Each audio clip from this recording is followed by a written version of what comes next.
The galaxy trembled beneath the shadow of the Zarkonian dominion, an empire so vast and cruel that its name alone silenced rebellious whispers. Their conquest stretched across star systems, each world falling in line or being obliterated by the relentless might of their armadas. Among the countless civilizations crushed underfoot, none dared to rise against the Dominion. To oppose Emperor Vesrix was to court annihilation. His reign was marked by the unyielding philosophy of dominance, where diplomacy was wielded only as a precursor to violence. On the remote planet of Yerith, a desolate world rich in mineral deposits, the Dominion's latest campaign unfolded.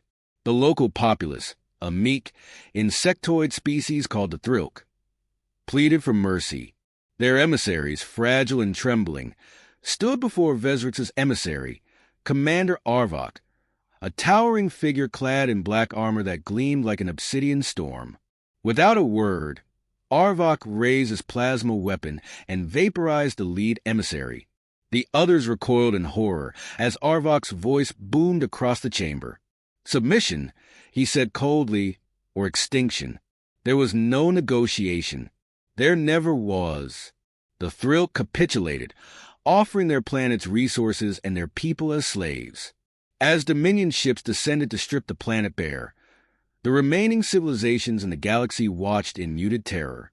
None would intervene, not even the so-called Galactic Council, a coalition of species meant to maintain peace and order. They had long since learned that opposing the Zarkonians led only to devastation. In the midst of this chaos, whispers of humanity reached the ears of Emperor Vesrix. Humanity was a minor species, a relative newcomer to the galactic stage. Their homeworld, Earth, was considered primitive by Dominion standards, a backwater planet with limited resources and laughable technology. Yet, rumors persisted of their defiance. A single human colony on the fringes of Dominion territory had repelled a Zarkonian raid months prior. The incident had been dismissed as a fluke, but the Emperor's advisors urged caution. "They are resourceful," one advisor warned, his voice hesitant, as if fearing the Emperor's wrath. "Unpredictable." Vesrix leaned forward on his throne, his piercing gaze silencing the room. His voice was calm, almost serene. Unpredictable does not equal dangerous. They will learn their place, as all others have. Meanwhile, the Galactic Council convened in a secret session to discuss the growing threat of the Dominion. Representatives from countless species filled the Grand Chamber, their faces etched with fear and resignation. At the back of the room, a single human stood apart from the rest, observing with an air of quiet intensity. Ethan Peterson, Earth's lead diplomat, was an enigma to most. His lean frame and unassuming demeanor belied the sharp mind and unyielding resolve within. Peterson had watched the Council's inaction with growing frustration. The Zarkonians' grip tightened with every passing day, yet the Council bickered over trivialities. Today was no different. "Humans are reckless," a reptilian delegate hissed, eyeing Peterson with suspicion. "They will provoke the Dominion and drag us all into war." Peterson's expression remained impassive, but his eyes glinted with something unspoken. He stepped forward, his measured footsteps echoing in the vast hall. When he spoke, his voice was calm but carried an edge that cut through the noise. "And what has appeasement earned you? More subjugation? More worlds burned to ash?" He scanned the room, his gaze challenging each delegate in turn. "Humanity may be young, but we understand one truth you seem to have forgotten. Tyrants do not stop. They only grow bolder." A tense silence followed his words. Some delegates shifted uncomfortably. Others glared, but none refuted him. Peterson's presence was polarizing. Some saw him as a potential ally, others as a dangerous provocateur. Yet, despite their differing opinions, one thing was clear. The human diplomat was not to be underestimated. Unbeknownst to the Council, Peterson had already begun laying the groundwork for resistance. While the galaxy trembled, he studied the Dominion with a strategist's precision. Their strengths were evident. Their military was unmatched, their fleet invincible. But Peterson also saw their weaknesses. arrogance, overreach, and an inability to anticipate unorthodox strategies. These, he believed, could be exploited. As Peterson returned to his quarters, he reviewed a series of encrypted reports from Earth. The colony that had repelled the Dominion raid was not an anomaly. It was a testament to humanity's adaptability. Engineers had rigged mining equipment into makeshift weapons, and farmers had fought with the ferocity of trained soldiers. The message was clear. Humanity would not go quietly. Peterson allowed himself a rare smile. The Zarkonians considered humanity insignificant, a mistake he intended to capitalize on. For now, he would play the part of the cautious diplomat. But when the time came, the Dominion would learn the price of underestimation. Far across the galaxy, on the Dominion's capital world of Zarkon Prime, Emperor Vezrix watched a holographic projection of Peterson's speech to the Council. He leaned back in his throne, his expression unreadable. His advisors murmured among themselves, debating whether humanity posed a genuine threat. Vezrix raised a hand, silencing them. "This human," he said, his voice low and measured, "has fire. But fire burns out quickly when smothered." He gestured to Commander Arvok, who knelt before the throne. "Prepare the fleet. We will remind these humans why the galaxy fears us." As Arvok departed to carry out the Emperor's orders, Vezrix turned his attention back to the hologram. Peterson's image flickered, froze in mid-sentence, his defiant expression etched in light. Vezrix's lips curled into a predatory smile. "Let them fight," he murmured. "It will make their defeat all the more satisfying." The stage was set. The Dominion's march of terror would continue, but for the first time in centuries, they would face an adversary unlike any they had encountered before.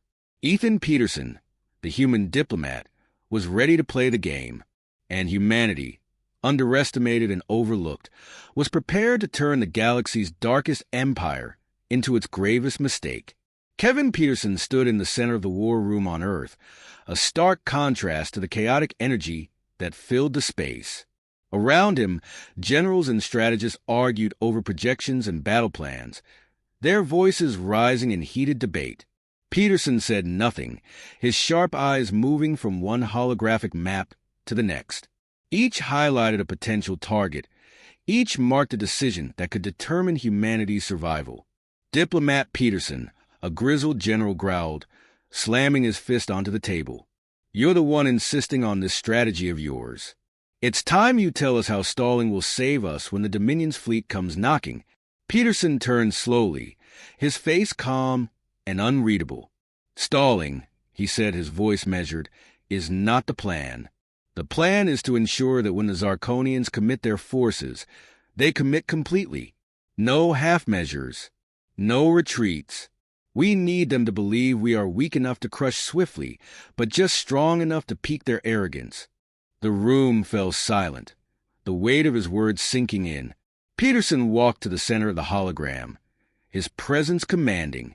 With a swipe of his hand, he expanded the projection of Earth's outer colonies, each marked with the Zarkonian emblem of imminent invasion.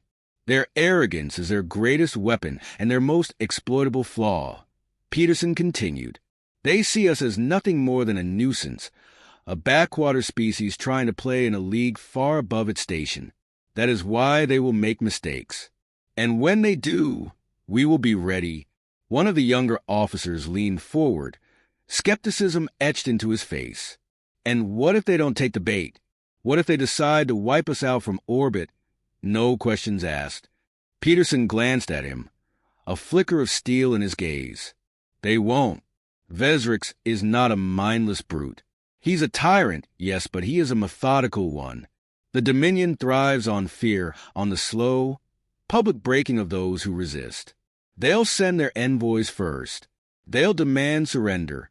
And when we refuse, they'll make an example of one of our colonies. Force us to watch as they crush it piece by piece. That's when we strike." The hologram shifted to show the colony of Arctis, a frozen world on the edge of human territory. It was strategically insignificant, but held symbolic value as a frontier settlement. Peterson pointed to it. "They'll target Arctis first. It's isolated, poorly defended, and easy to overwhelm. Or so they'll think. A ripple of murmurs spread through the room. The generals exchanged uncertain glances, but none spoke against him. Peterson had a reputation that preceded him. He wasn't just a diplomat. He was a strategist with a mind that saw patterns where others saw chaos. In the weeks that followed, Peterson's plan unfolded with precision. Covert messages were sent to the colonists on Arctis, preparing them for what was to come. Reinforcements were dispatched, not in the form of massive fleets, but elite strike teams trained in guerrilla warfare. Engineers rigged the colony's infrastructure with traps, turning every building into a potential weapon. Arctis became a fortress hidden in plain sight. At the same time, Peterson reached out to alien factions' discontent with the Dominion's rule. His words were careful, deliberate, planting seeds of rebellion without exposing humanity's full hand. Some species, like the cunning Rithari, agreed to provide intelligence in exchange for promises of mutual defense. Others, too frightened to act openly, funneled resources to Earth in secret. Peterson's most significant achievement came in the form of a covert alliance with the Zelvins, a nomadic species renowned for their expertise in electronic warfare. Their fleet was small but technologically advanced, capable of disrupting the Dominion's communications and navigation systems. The Zelvins agreed to join the fight, swayed by Peterson's vision of a galaxy free from Zarkonian oppression. Yet, not everyone shared Peterson's confidence. Among humanity's leadership, dissent brewed quietly. Some argued that provoking the Dominion was suicide, that Earth should sue for peace while it still could. One evening, as Peterson reviewed encrypted reports in his quarters, a knock at the door broke his concentration. It was General Oren, one of Peterson's staunchest critics. The older man's face was etched with fatigue, his posture heavy with doubt. "Ethan," he began, his voice uncharacteristically soft, "I came here to tell you that I think you're making a mistake." Peterson leaned back in his chair, his expression neutral. "And what would you suggest, General? Appeasement? A treaty?" Bowing to an empire that sees treaties as mere delays to conquest, Oren sighed, his shoulders slumping. "I don't know, but I do know what it means to send men into a fight they can't win. I've buried too many soldiers already. This feels like we're playing with fire." Peterson stood and walked to the window, gazing out at the distant stars. "We are playing with fire," he admitted, "but we don't have a choice. If we wait for the Dominion to strike on their terms, we'll be wiped out. This way, we force them to fight on ours." Oren said nothing, but his silence was heavy with reluctant acceptance. He turned to leave, pausing at the door. "Just promise me one thing, Ethan. If this goes south, don't let it cost us everything." Peterson didn't reply, but as the door closed, his resolve hardened. He knew the stakes better than anyone. The Dominion's shadow loomed large, but he also knew that shadows were born of light. Humanity's survival depended on proving that even the darkest empire could falter when its foundation was cracked. When the Zarkonian fleet finally arrived at Arctis, Peterson was ready. From his command center on Earth, he monitored the battle through a secure uplink, his hands clasped tightly behind his back. The Dominion forces were as overwhelming as predicted. Massive warships that blotted out the stars, ground troops that marched with mechanical precision. But the colonists of Arctis did not cower. They fought with the ferocity of men and women who knew they were more than pawns in a tyrant's game. Every street became a battlefield, every structure a trap. The elite strike team struck from the shadows, cutting down Dominion forces before disappearing into the icy wilderness. And then, at the critical moment, the Zelvins unleashed their electronic assault. Dominion warships found their targeting systems scrambled, their communications severed. Chaos rippled through their ranks as the once invincible armada faltered. Peterson watched it all unfold, his expression unreadable but his heart pounding.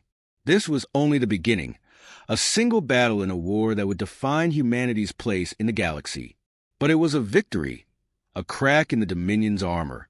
As reports of the battle's outcome poured in, Peterson allowed himself a rare moment of satisfaction. The Zarkonians would retaliate, of that he had no doubt. But for now, humanity had shown the galaxy that they were not to be underestimated. The fire had been lit, and Peterson was prepared to fan the flames until the Dominion burned to ash. The Dominion's counterstrike came faster than expected. Reports flooded in of Zarkonian fleets, mobilizing on a scale unseen in centuries. Their flagship, the Ebon Tyrant, led the Armada, a colossal vessel capable of razing entire worlds. In the war room, tension thickened as holograms displayed the relentless advance of Dominion forces. Each new report painted the same picture. The Zarkonians were not just responding to the defeat at Arctis.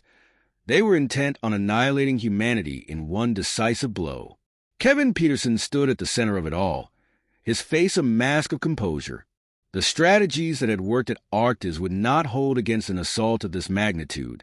The Dominion's numbers were overwhelming, their technology superior. Yet Peterson's mind, always several moves ahead, focused not on what seemed impossible, but on what could still be done. "They're pushing hard toward Sol," General Oren said, his voice grim as he pointed to the holographic projection. "If they breach this line, Earth's defenses won't hold for long." Peterson studied the map in silence, his fingers tracing invisible lines through the air. His gaze shifted to a cluster of stars at the edge of Dominion space. It was a desolate region, far from trade routes and populated systems, a place the Zarkonians rarely patrolled. Yet in Peterson's eyes, it held potential. "What about the Antares cluster?" Peterson asked, his voice calm yet commanding. Oren frowned. "The Antares cluster?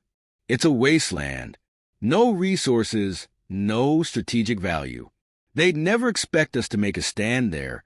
"Exactly," Peterson said. "They won't expect it because they see no value in it. But it's close enough to their supply lines to cause real damage. If we can draw them there, we can force a confrontation on our terms. A feint followed by a strike. Cut off their reinforcements, cripple their logistics." The room buzzed with murmurs. Peterson's plan was audacious, perhaps reckless, but it was the kind of gamble that had saved humanity before. Oren rubbed his temples, torn between skepticism and a flicker of hope. "And how do you propose we get them to chase us into that dead zone?" Oren asked. Peterson's lips curled into a faint smile. "By giving them what they want. Me." The room fell into stunned silence. Peterson continued before anyone could protest. "The Dominion sees me as the face of resistance. They know I'm the one behind our strategies, the one who humiliated them at Arctis. If I'm out there in the open, they'll take the bait. Their pride won't let them ignore an opportunity to capture me." "You're insane," Oren said bluntly. "They'll kill you the moment they get their hands on you."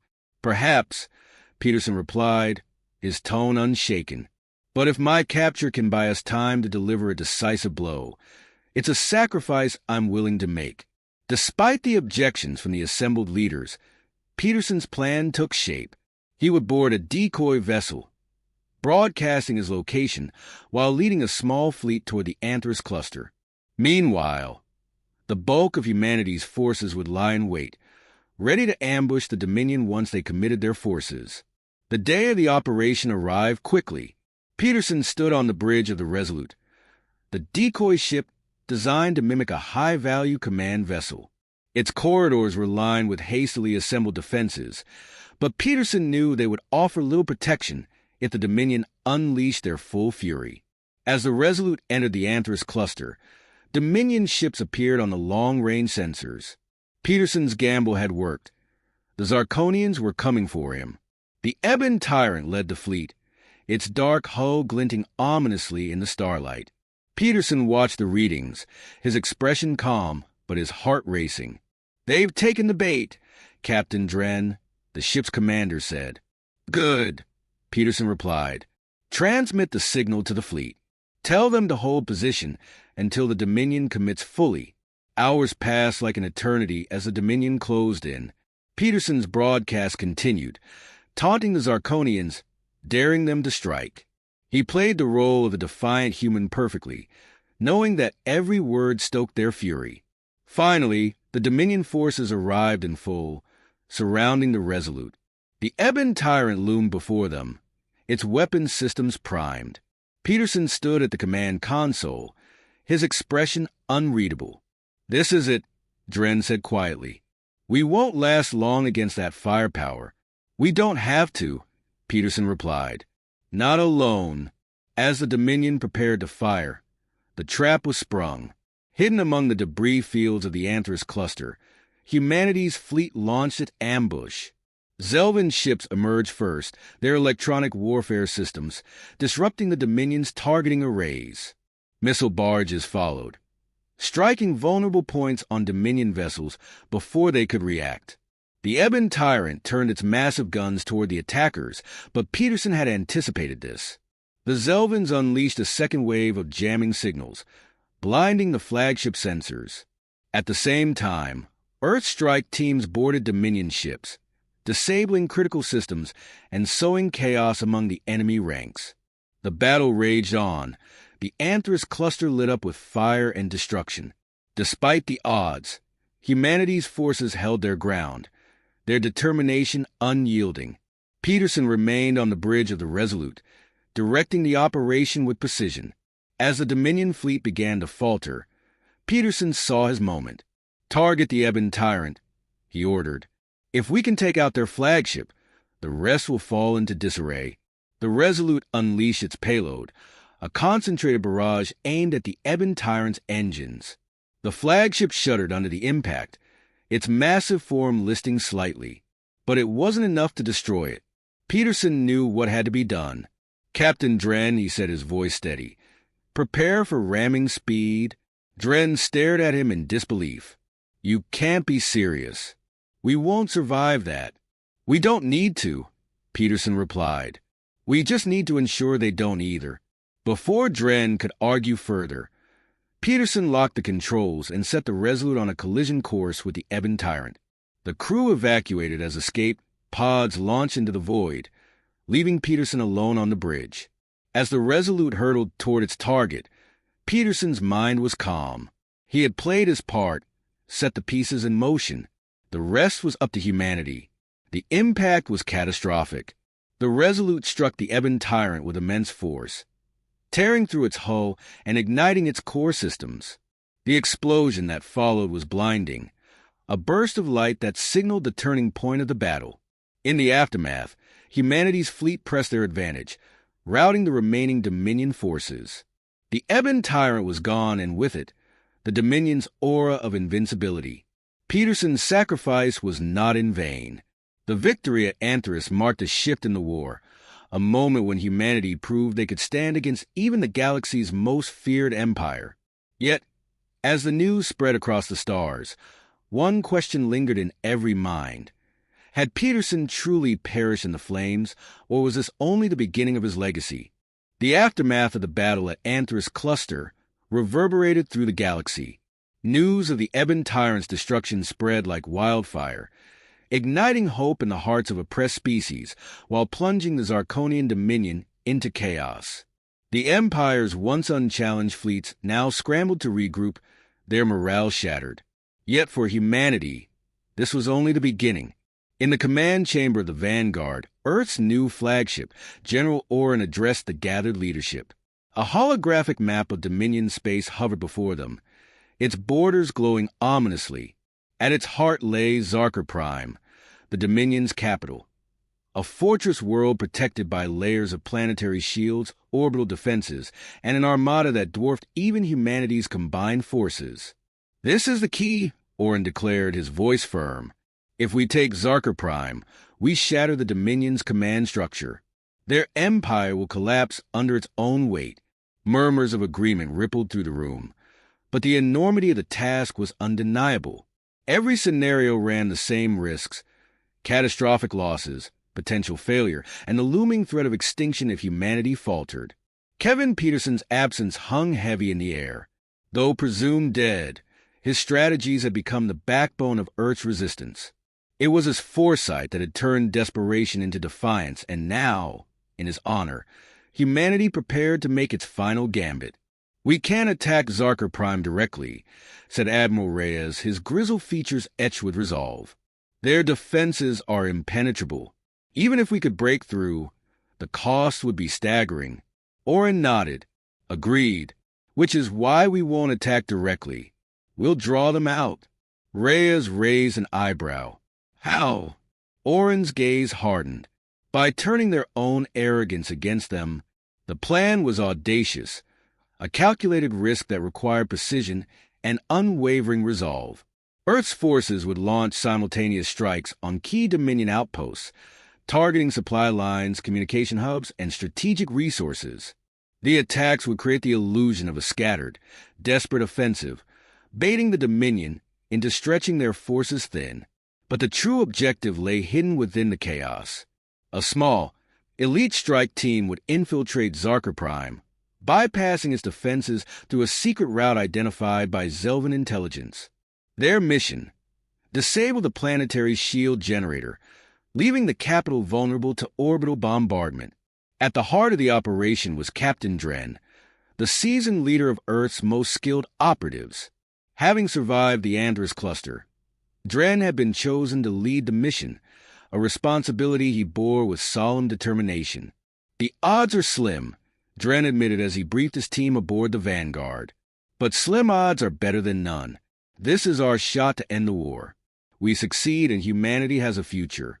We fail, and we may not get another chance." The strike team consisted of hand-picked operatives, each a master in their field. Among them were Sergeant Kane, a demolitions expert whose calm demeanor belied his ferocity in combat, and Lieutenant Oren, a former infiltrator-turned-strategist. Together, they represented humanity's finest, a testament to the resilience and ingenuity that had defined their struggle. The insertion was flawless. Cloaked in advanced stealth technology, the team's ship slipped past Dominion patrols and landed undetected on Zarker Prime's barren outskirts. The planet's surface was a harsh, unforgiving landscape, dominated by towering spires and industrial complexes that stretched into the sky. Navigating the labyrinthine terrain, the team moved with surgical precision. Every step was a test of nerves as they avoided patrols, automated turrets, and surveillance drones. Oren's expertise in electronic warfare proved invaluable, allowing them to bypass security systems and disable alarms. Hours turned into an eternity as they approached the shield generator, a colossal structure embedded deep within the planet's crust. Its massive energy conduits pulsed with power, a constant reminder of the formidable defenses it sustained. "We're here," Dren whispered, his voice barely audible over the hum of machinery. "Kane, set the charges.